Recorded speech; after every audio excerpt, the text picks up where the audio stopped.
Hello students, myself Dr. Vinay Verma, biology expert at सर्वोत्तम biology Hazratganj Lucknow.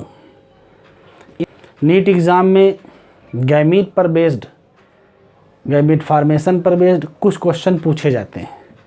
तो कितने प्रकार के क्वेश्चन पूछे जाते हैं और उनको हम आसानी से कैसे सॉल्व करेंगे, इस पर आज हम लोग डिस्कस करेंगे।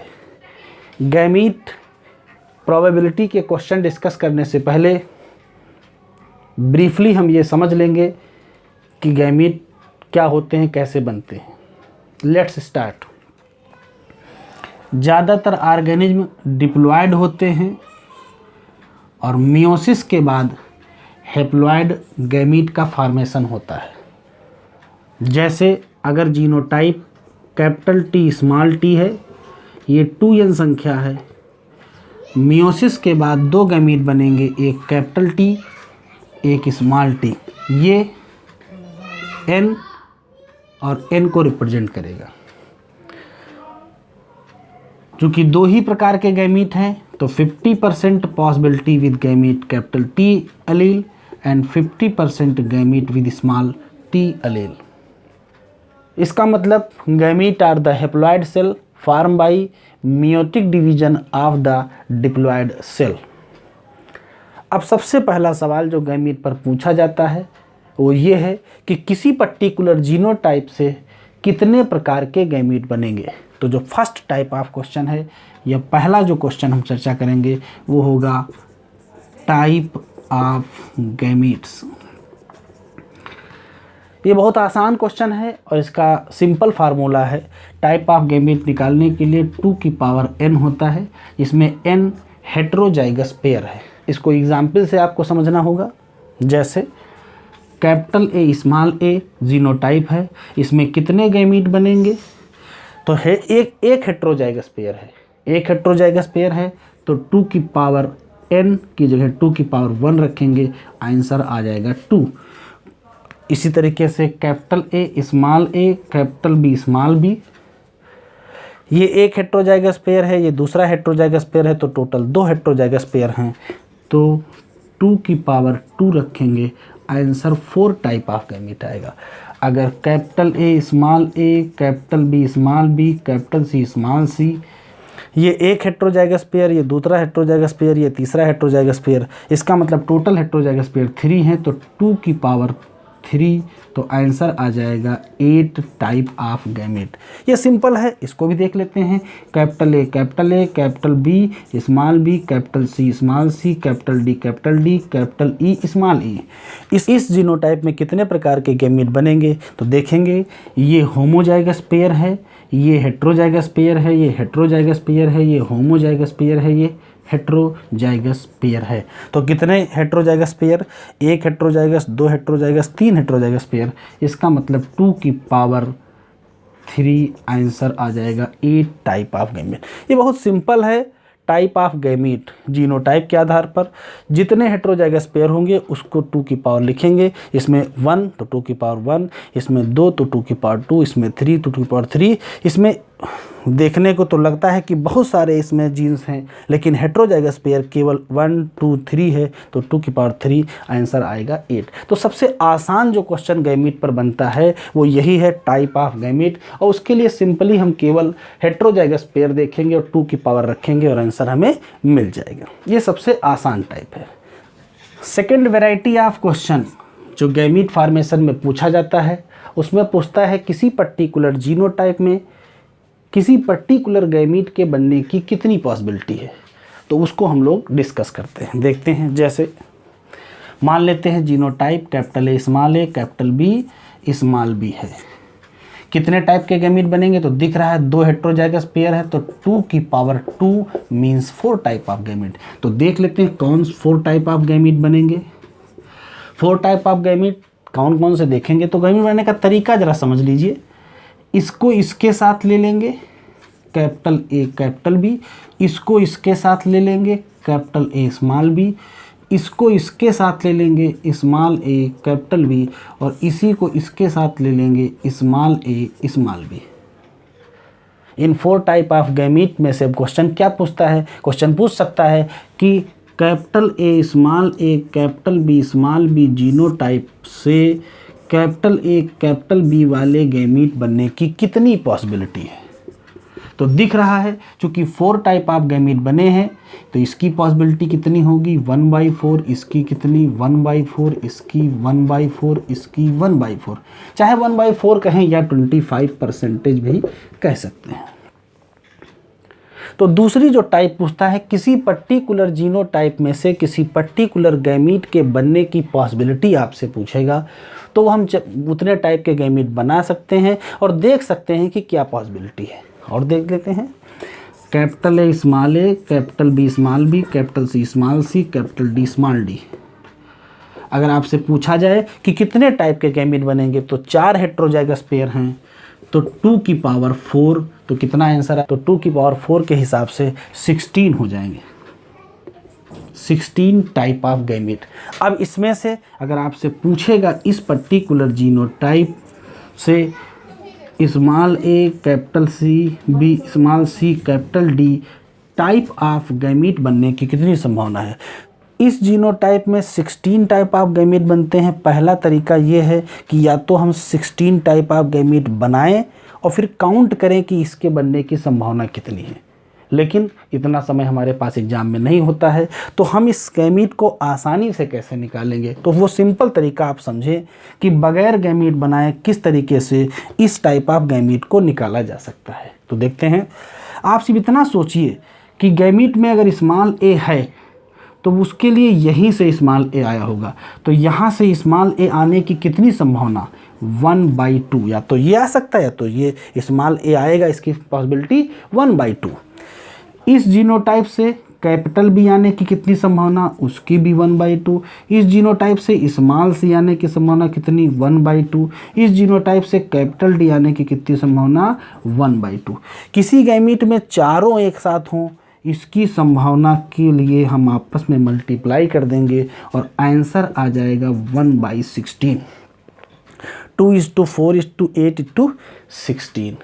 तो ये बहुत सिंपल तरीका है कि अगर हमारे पास कोई बड़ा सा जीनोटाइप है और हमें उसमें से किसी एक पर्टिकुलर टाइप ऑफ गैमीट के बारे में बताना है कि उसके बनने की कितनी संभावना है, तो सिंपली वो जीनोटाइप लिखेंगे, उसके नीचे वो गैमीट लिखेंगे और ये सोचेंगे कि उस पर्टिकुलर एलील के आने की कितनी पॉसिबिलिटी है।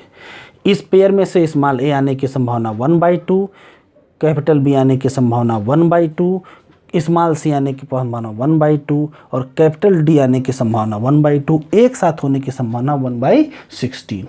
एक जीनोटाइप है capital A capital B small B capital C capital D और कैपिटल ई स्मॉल ई।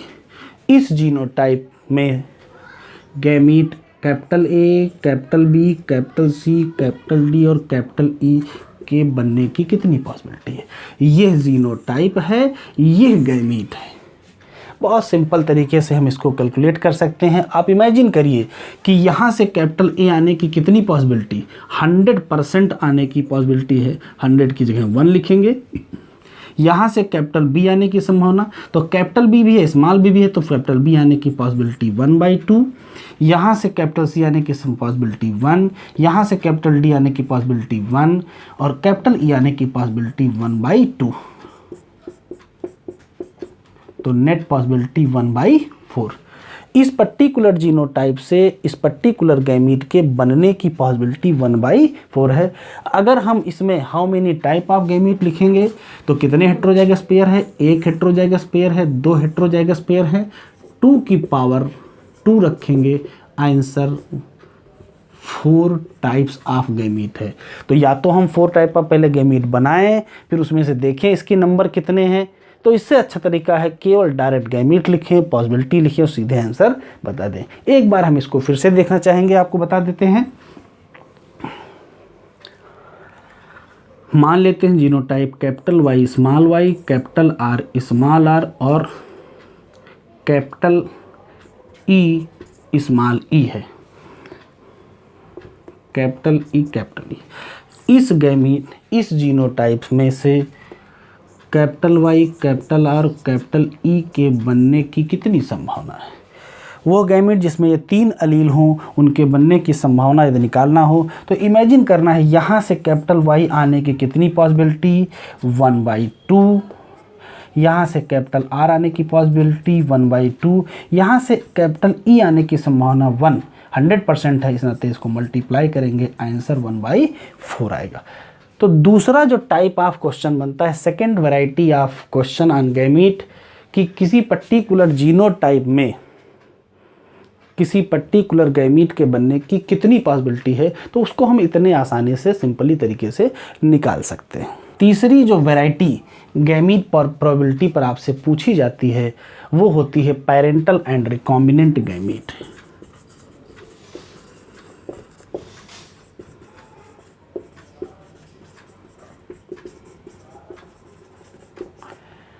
कोई पर्टिकुलर जीनोटाइप दे देगा एग्जामिनर और आपसे पूछ लेगा कि इसमें से इस पर्टिकुलर पैरेंटल गैमीट के बनने की कितनी संभावना है या इस पर्टिकुलर रिकॉम्बिनेंट गैमीट के बनने की क्या पॉसिबिलिटी है। तो हमें पहले ये पता होना चाहिए कि ये पैरेंटल गैमीट कौन सा होता है और रिकॉम्बिनेंट गैमीट कौन सा होता है। तो थोड़ा सा हम डिस्कस कर लेंगे पैरेंटल और रिकॉम्बिनेंट गैमीट क्या होते हैं। मान लेते हैं एक जीनोटाइप है capital A small a capital B small b।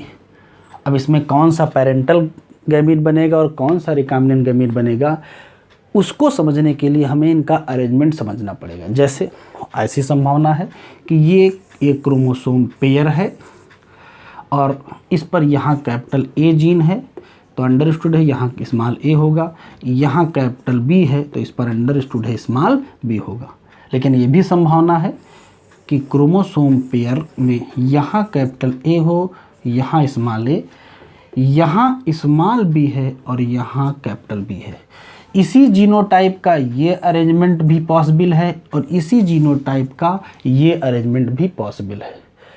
ऐसा कोई भी अरेंजमेंट जिसमें डोमिनेंट अलील एक क्रोमोसोम पर, रेसेसिव अलील एक क्रोमोसोम पर पाए जाएं, इसको सिस अरेंजमेंट कहते हैं।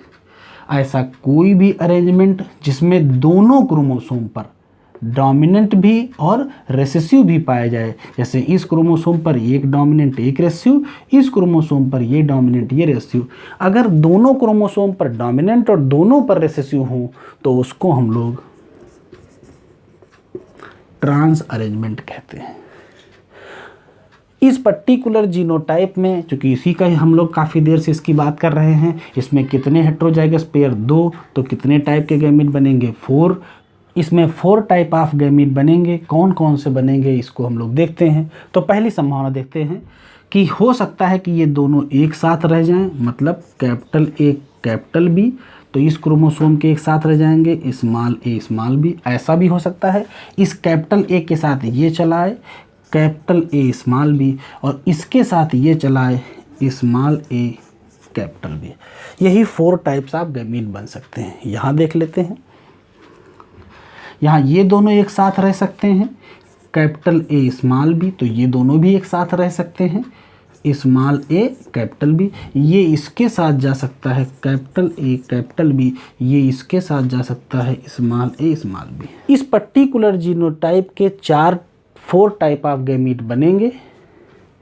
वही 4 टाइप इधर लिखें, वही 4 टाइप इधर लिखें, लेकिन सिस और ट्रांस अरेंजमेंट के नाते, अभी ध्यान से देखेंगे, सिस और ट्रांस अरेंजमेंट के नाते पैरेंटल और रिकॉम्बिनेंट गैमीट में अंतर आएगा। अब देखते हैं ध्यान से, ये पहले से एक साथ थे, अभी भी एक साथ हैं, इसका मतलब ये पैरेंटल। ये दोनों पहले से एक साथ थे, अभी भी एक साथ हैं, तो पैरेंटल। ये इसके साथ आ गया रिकॉम्बिनेंट, ये इसके साथ आ गया रिकॉम्बिनेंट। यहाँ देखते हैं, ये दोनों पहले से एक साथ थे, अभी भी हैं, इसका मतलब पैरेंटल। ये दोनों पहले से एक साथ अभी भी हैं, इसका मतलब पैरेंटल। ये इसके साथ आ गया मतलब रिकॉम्बिनेंट, ये इसके साथ आ गया मतलब रिकॉम्बिनेंट। अब ध्यान से देखेंगे, इसी पर्टिकुलर जीनोटाइप में अगर सिस अरेंजमेंट है तो ये 2 पैरेंटल होंगे और ये 2 रिकॉम्बिनेंट। लेकिन अगर ट्रांस अरेंजमेंट है तो जो यहाँ पैरेंटल हैं वो इसमें रिकॉम्बिनेंट हो गए और जो यहाँ रिकॉम्बिनेंट हैं वो इसमें पैरेंटल हो गए।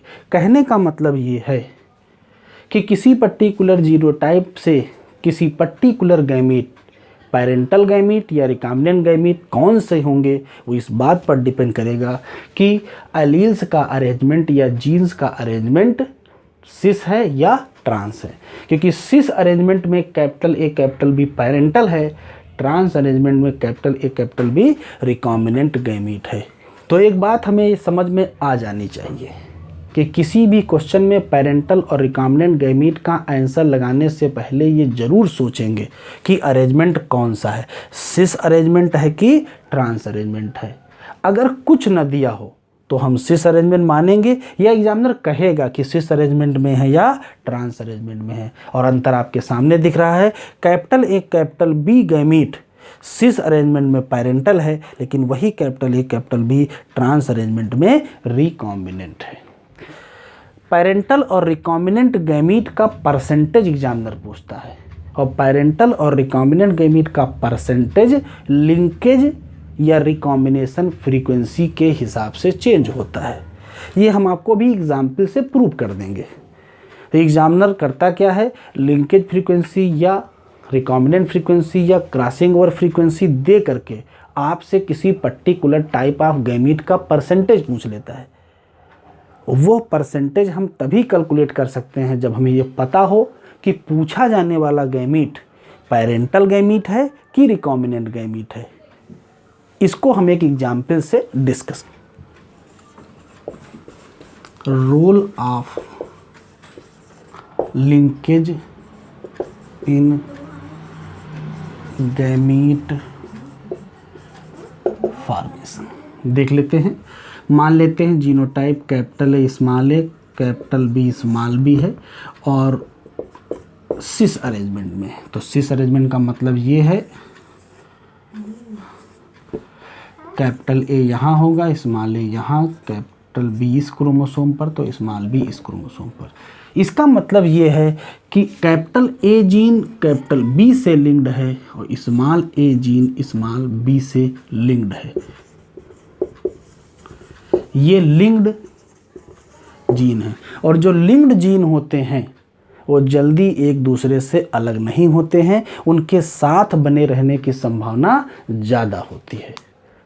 दूसरा क्वेश्चन, एक बात हम अच्छे से याद रखेंगे, किसी भी क्वेश्चन में किसी भी गैमीट का परसेंटेज निकालने से पहले इस बात को ध्यान रखेंगे कि कहीं क्वेश्चन में क्रॉसिंग ओवर फ्रीक्वेंसी या लिंकेज फ्रीक्वेंसी या रिकॉम्बिनेंट फ्रीक्वेंसी या डिस्टेंस बिटवीन जीन तो नहीं दिया है। अगर क्वेश्चन में crossing over frequency, linkage frequency, recombinant frequency या डिस्टेंस बिटवीन जीन दिया है तो पैरेंटल और रिकॉम्बिनेंट गैमीट के परसेंटेज का रेशियो चेंज हो। याद क्या रखना है हमें, दो बातें हम याद जरूर रखेंगे। क्या? पहला, distance between gene equal to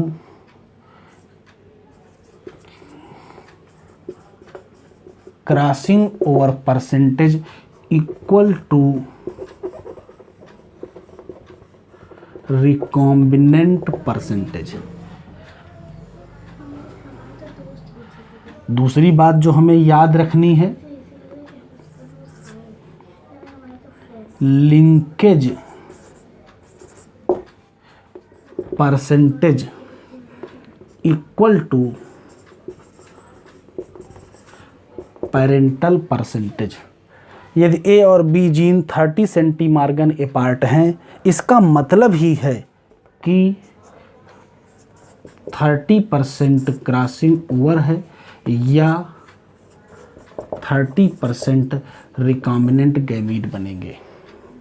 इस बात को बहुत अच्छे से याद रखेंगे कि डिस्टेंस बिटवीन जीन जितना होता है ये सेंटीमार्गन में होगा, यही क्रॉसिंग ओवर परसेंटेज होगा और यही रिकॉम्बिनेंट गैमीट बनने की संभावना होगी। और जितना क्रॉसिंग ओवर होगा उसका अपोजिट लिंकेज होगा। जैसे अगर 30% क्रॉसिंग ओवर है तो 70% लिंकेज है, 40% क्रॉसिंग ओवर है तो 60% लिंकेज है, या 20% क्रॉसिंग ओवर है तो 80% लिंकेज होगा। लिंकेज का परसेंट पेरेंटल के बराबर होगा, क्रॉसिंग ओवर का परसेंटेज रिकॉम्बिनेंट के बराबर होगा। इसको हमें याद रखना, इससे हमें रिकॉम्बिनेंट पता चल जाएंगे और इससे हमें पेरेंटल पता। अब हम लोग ये देखेंगे कि लिंकेज एंड क्रॉसिंग ओवर का गैमीट पॉसिबिलिटी पर क्या इफेक्ट पड़ता है।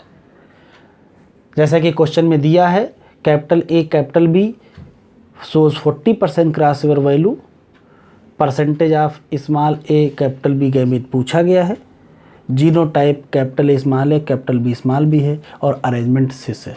सिस अरेंजमेंट है तो कैपिटल ए कैपिटल बी एक साथ रहेगा, स्मॉल ए स्मॉल बी एक साथ रहेगा। अब ध्यान से सुनेंगे, इस केस में capital A capital B small B case में 4 टाइप ऑफ गैमीट बनेंगे। क्या? Capital A capital B, capital A small B, small A capital B, small A small B. अब हमें ये डिसाइड करना है इसमें पेरेंटल कौन सा है और रिकॉम्बिनेंट कौन सा है। तो ये दोनों एक साथ रहेंगे पेरेंटल, ये दोनों एक साथ रहेंगे parental, capital A small B recombinant, capital B small A recombinant. Question में दिया हुआ है 40% क्रॉस ओवर वैल्यू है, इसका मतलब है, मैंने पीछे आपको बता रखा है 40% cross over means 40% recombinant gamete. These two type of recombinant gamete possibility कितना है? 40%। लेकिन इसमें 2 टाइप हैं, कैपिटल ए स्मॉल बी भी है, स्मॉल ए कैपिटल बी भी है। तो 40% का हाफ मतलब 20% पॉसिबिलिटी इसकी और हाफ 20% पॉसिबिलिटी इसकी। क्वेश्चन में स्मॉल ए कैपिटल बी पूछा है, स्मॉल ए कैपिटल बी की पॉसिबिलिटी कितने परसेंट? 20%। अगर लिंकेज क्रॉसिंग ओवर ना होता तो 4 टाइप ऑफ गैमीट बन रहे थे, इसके बनने की या इसके बनने की या इसके बनने की, किसी भी गैमीट के बनने की संभावना 25% होती। लेकिन चूंकि 40% क्रॉसिंग ओवर दिया है, इस नाते इस गैमीट के बनने की संभावना 25 की जगह आंसर कितना आया है? 20%। अब यदि इस गैमीट का या इस गैमीट की संभावना आपसे पूछता तो कितना आंसर होता, तो देख लेते हैं। ये दोनों पेरेंटल हैं, 40% रिकॉम्बिनेंट है, इट मीन्स 60% क्या होंगे? पेरेंटल। और पेरेंटल में 2 टाइप हैं, capital A capital B, small A small B. 60% का हाफ 30%, हाफ 30%। तो यदि कैपिटल ए कैपिटल बी की पॉसिबिलिटी पूछी जाती तो आंसर 30%, या स्मॉल ए स्मॉल बी की पॉसिबिलिटी पूछी जाती तो भी आंसर 30% आता। लेकिन एग्जामिनर ने जिसका पूछा है तो ध्यान रखेंगे, अगर क्रॉसिंग ओवर वैल्यू दी है तो गैमीट की जो एक्सपेक्टेड पॉसिबिलिटी होगी वो चेंज हो जाती है। होना 25% चाहिए था, लेकिन ऐसा ना हो करके इन दोनों की पॉसिबिलिटी 30% और इन दोनों की पॉसिबिलिटी 20%। हम उम्मीद करते हैं कि आज के वीडियो ट्यूटोरियल से आपको काफ़ी हेल्प मिलेंगी। आज हम लोगों ने गैमीट पॉसिबिलिटी डिस्कस कर लिया है, जिसमें 4 बातें हम लोगों ने समझी हैं। कितने प्रकार के गैमीट बन सकते हैं उसको निकालने का तरीका, पॉसिबिलिटी निकालने के लिए 1/2 या 1/2 या 1/2 जो भी आता हो उसको आपस में मल्टीप्लाई करते हैं। सबसे मेन चीज़ जो हम लोगों ने सीखी है कि क्रॉस ओवर परसेंटेज या लिंकेज परसेंटेज या रिकॉम्बिनेंट परसेंटेज के हिसाब से बनने वाले गैमीट की पॉसिबिलिटी चेंज हो जाती है। हम उम्मीद करते हैं कि आज के लेक्चर से आपको काफ़ी हेल्प मिलेगी। थैंक यू, बाय बाय बच्चों।